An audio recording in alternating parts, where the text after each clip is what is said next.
Hello and welcome. My name is Jonathan and welcome to today's book review. Today we're going to be talking about Ender's Game. But there are going to be spoilers in this book review. So if you haven't read Ender's Game yet and that's something that you want to do, I recommend you read it before coming and watching this review. But once you're done reading it, you can come back. Or you can just watch this review. Just remember that there are going to be spoilers ahead. So Ender's Game. I was suggested to read this book my first year in college, and I finished it in one 6-hour plane flight. I remember being very engaged in the story and absorbed by how impossible the challenges that Ender Wiggin, the main protagonist, was able to get through. I really liked the story and the premise back when I read it in 2010, but some of my feelings have changed now that I've read it in 2018. So, let's get into it. The primary or stated antagonists in the story are called buggers. And honestly, when I first read the story, I hated the name buggers, and I thought that maybe the author could have come up with a better name for them. I do address this a bit later, but I do understand the use of the name bugger. See, the thing is, the reason Mr. Card uses the name bugger to address the aliens is to dehumanize the enemy aliens and make them out to be senseless bugs. That way killing them didn't seem so bad.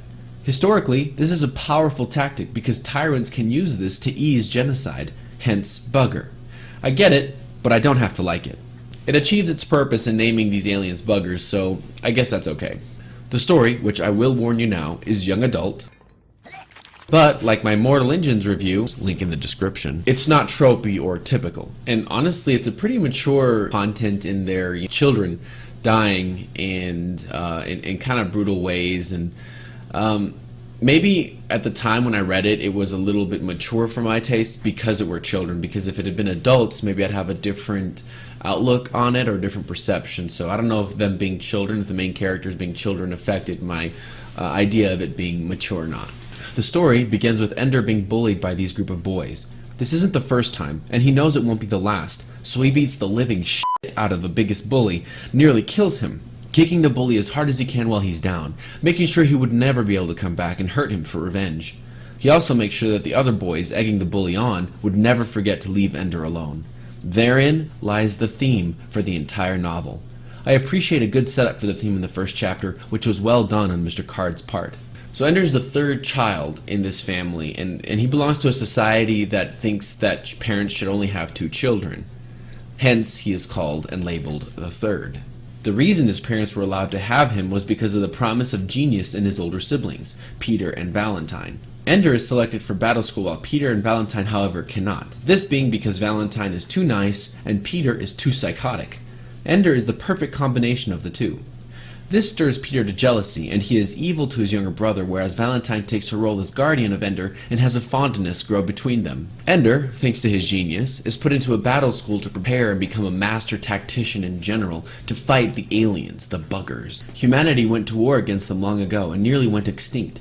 The buggers killed 40 million of them in the first invasion. So, they take preemptive measures to ensure humanity's survival.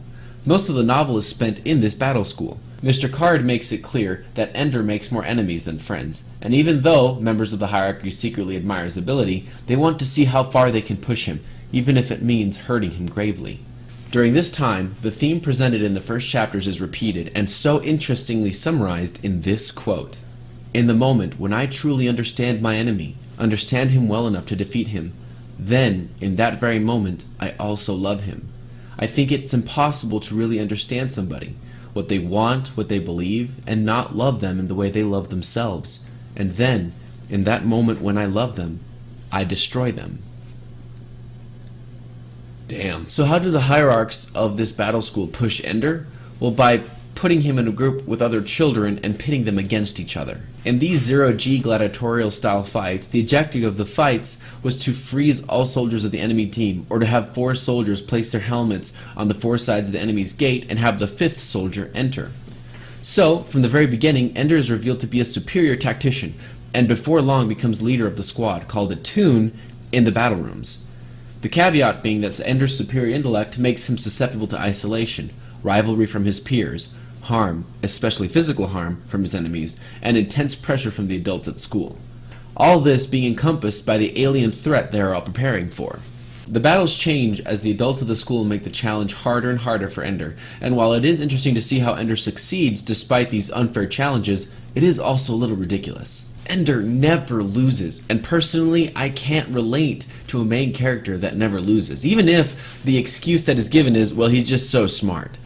I just can't relate to that. During this time, his two siblings, Valentine and Peter, being as intelligent as Ender, inject themselves into political discussions on the internet, posing as adult personas Locke, being Peter, and Demosthenes, who is Valentine. These personas begin to gain political influence and power on an international level. I found the political chapters to be very interesting and one of my favorite parts of the book. It was a fresh break from the action and mind-bending challenges that Ender wins. Switching back to Ender, not only is he faced with the challenges that the battle school gives him, but he is also being threatened physically by this boy called Bonzo. Bonzo, who is the leader of an opposing toon that is a rival to Ender's toon. Bonzo fights him but ends up losing in an interesting and engrossing way, which I won't be talking about here. You gotta read that part to see what exactly happened. It's really interesting, it's really good. And Bonzo really gets the shit kicked out of him just like the kid at the beginning of the book. And, just like the same kid, Bonzo is hospitalized. Little does he know that the kid at the beginning of the book died due to the wounds that Ender inflicted on him, and Bonzo suffers the same fate. When Ender learns that these two kids are dead because of him, he is horrified at what he'd done. He didn't know at the beginning. They just told him that they were in the hospital and he never saw them again. He decides he wants to quit the battle school and he goes back to Earth, basically. And he meets up with Valentine and Peter, and they've both changed now. But Peter is a lot nicer and more cordial when he comes back, but even then, Ender can still sense his psychotic and evil nature still very well within him. And then Valentine comes again, and then they both hang around and spend some time at a lake in a cabin, and they talk a little bit about Peter, about the war and everything, and Valentine basically gives Ender a pep talk saying that humanity has no hope without him. Of course, there's the young adult trope. Only he can save humanity from the buggers. Get real. Then, Ender is sent to command school where the game is no longer against children or his peers, but a video game type simulation thing where the challenges are similar to the ones Ender faced in the battle school. But this time he's using ships. Finally, in the final battle to graduate the command school, Ender has a small team of ships, and he is approaching a swarm of Formic ships. Oh, and I didn't realize that the buggers actually had names, and it wasn't until rereading this book for the review that I understood that their actual names were Formics, which, interestingly in Latin, it means ant. So, really cool on that part. Anyway, Ender is faced against this swarm of Formic ships surrounding their giant home planet. Then, Ender uses a secret weapon, the molecular disruption device. Nerd alert! Nerd alert! This device causes the planet to blow up, and in turn all the ships around the home planet blow up as well, thus winning the simulation. But then he turns around and he sees that people are cheering. And he looks at his controls and goes, this is just a simulation, why is everybody cheering? Turns out, it was not a simulation. That's right. The whole time, the big plot twist is while he was doing these simulations, he was actually bringing this race of Formics to extinction. Mind blown. When Ender learns this, he falls into 4 days of depression. You see, thus comes the theme from beating someone so badly they can never rise again to hurt you.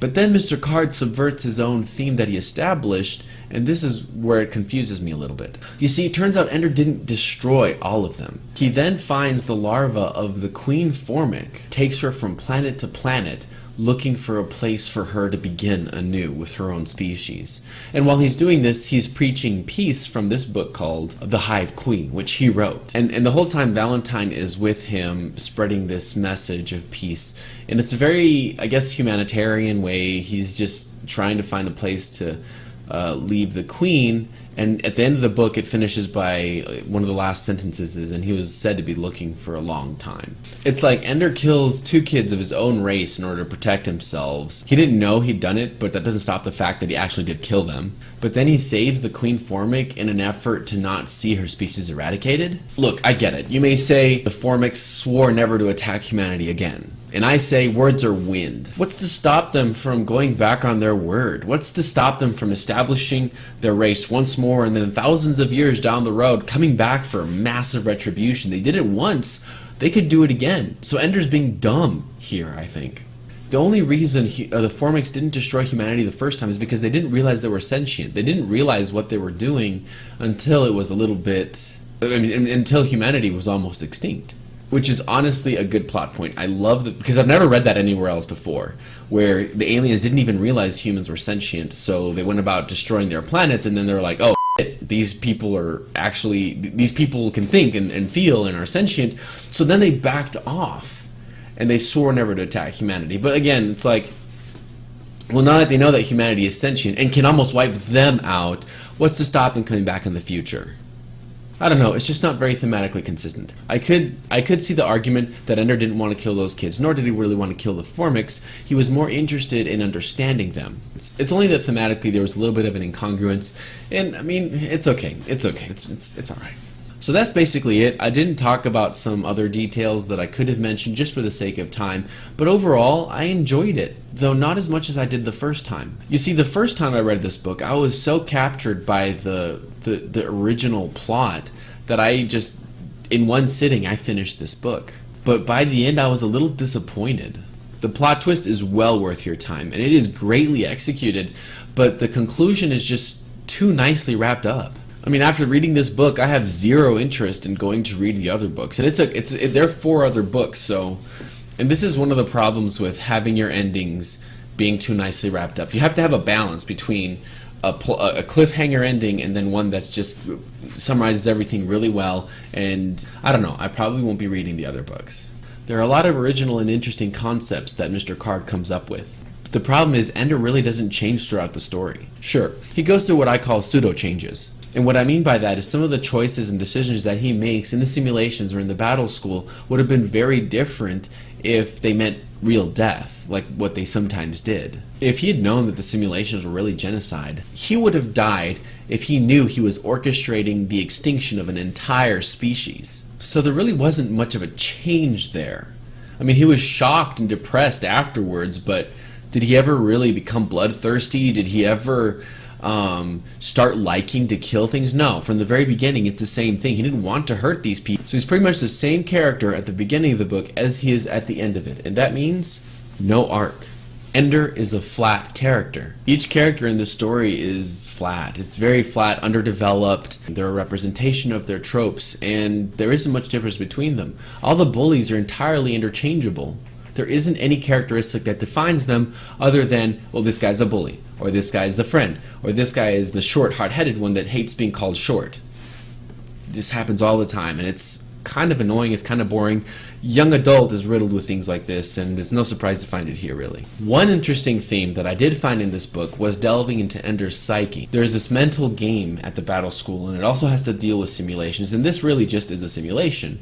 But he has to fight this antagonist, and it's a very psychotic, almost scary simulation that he has to fight, and the way he goes about it is just it's interesting, and it's also very psychologically intriguing. I won't go into detail because it is a small plot point, but Mr. Card twists it in a very interesting way, and I have a conclusion which I feel like is different from your conclusion, but I'm not going to be talking about that. I think that's something that you have to experience on your own if you haven't read it yet. And if you have read it, well, let me know what you thought about what I'm talking about, because I think you know what I'm talking about.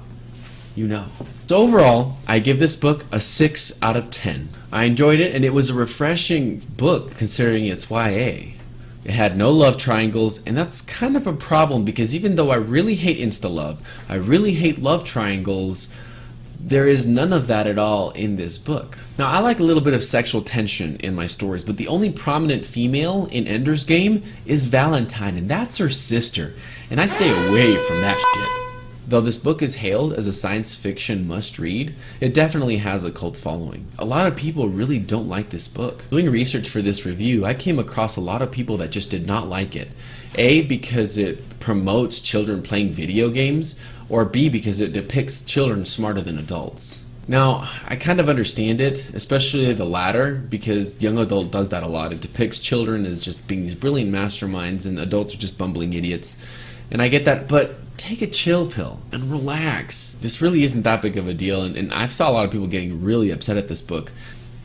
People just get riled up over the silliest things, and is it any wonder that our world seems like it's imploding? Anyway, switching gears, if you've seen the movie, I recommend you stay far away from the movie. Go read the book. The book is much better than the movie. The movie was absolute garbage, and I love Harrison Ford, which is one of the reasons I wanted to see it, but not even he could save this movie from the garbage pile. It had a lousy script. Demosthenes and Locke were completely cut out from the movie, and they were one of my favorite parts of the book. I won't say much more about the movie, only this. I've only walked out of 2 movies in my life. 1 was The Last Airbender, and 2 was this movie. It's up to you to decide whether or not this is a worthy investment of your time, but the answer is no. The last thing I'd like to address in this review is Mr. Card himself. Orson Scott Card's personal beliefs and politics are very staunchly conservative, considering the content written in this book. For example, he is vocally anti-gay, which is odd considering how much of Ender's Game is talking about young boys naked. Naked in the showers, sleeping in bed naked, jogging naked, going to the gym naked. Everyone's naked. See, I don't know. I'm not saying that Mr. Card is repressing hidden feelings here or suppressing his deep desires, but it's kinda gay. I don't know, man. Seems kinda gay to me. And this is also not including the fact that he compared Obama to Hitler. This is why I, as an artist, am never going to go out on public record talking about my politics or my varied sexual preferences. I am an author and a YouTuber first. And while you might say that I need to use my platform for good or whatever, well, good is subjective. What I think is good may not be what you think is good. I will keep my personal beliefs in politics out of the limelight in order for my art to be displayed there. Hopefully to be admired by everybody. I'm not saying that as an artist you can't give your personal opinions or politics. I just think that opinions are like assholes. Everybody has them and they all stink. And see, by the same token, I also differentiate an artist from the artist's work. A person may be the shittiest asshole in the world, but in the end, they're a good actor or artist. I decide to enjoy the work of the person regardless of who they are. Maybe it's something for you to consider, seeing as lately, and I'm not saying that you're wrong, but lately most people can't differentiate between the artist and their work. Anyway, that's the review for Ender's Game. So did you read the book? And if so, did you like it? Did you hate it? Let me know in the comments below. I want to start a discussion on you based on this book. I also don't know what I'm going to review next, so if you have any suggestion of a book you want me to review or take a look at, please put it in the comments below. I'd read every single comment. Someone's calling me! F***ing calling me. Let's see who this is. Yes. Hello? I'm doing my review on Ender's Game. Please leave me alone. They answered just as I said that. Whoops.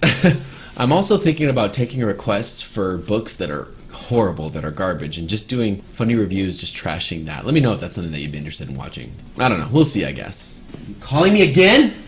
Holy shit. Also, I've written a book. It's called Knights Without Kings, and you should go to Amazon and give it a look. You know, give it also a critique, kind of like the way I'm critiquing these books. Just let me know what you think about it, if you've read it or not. Follow me on Facebook at JM Topp. I post a lot of things. I post songs, playlists that I'm listening to as I write, little updates on the projects that I'm going on. And next week I'm going to be talking a little bit about The Twin Princes, which is the sequel to the book that I published. I'll be looking for betas, but I'll be talking more in depth there and how you can sign up and all that wonderful stuff there. My name is Jonathan, and thank you for tuning in. And you be careful out there. People are going nuts over nuts. So be careful, mind your business, and I'll see you on the next time. See ya. This is it. There are so many things I wanted to tell you.